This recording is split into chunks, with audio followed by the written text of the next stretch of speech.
ako ng ano, yung may inom namin. Kasi uso ngayon na naman ng mga ubo, luyang dilaw, luyang normal at saka sibuyas. Pakuluan lang yan hanggang sa umimpis konti ang tubig. Yun ang inumin ninyo mga guys. Maganda sa katawan yan. Guys, kumulay na yung luya. 10 minutes mo lang naman pakukulaan. Tapos yan, pwede nyo na inumin yan. Maganda yan sa ubo.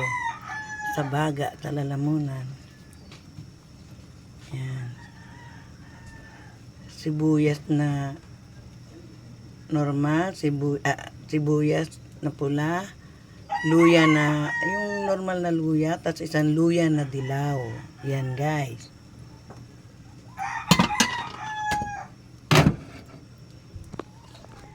Yun lamang guys. Maganda yan, promise.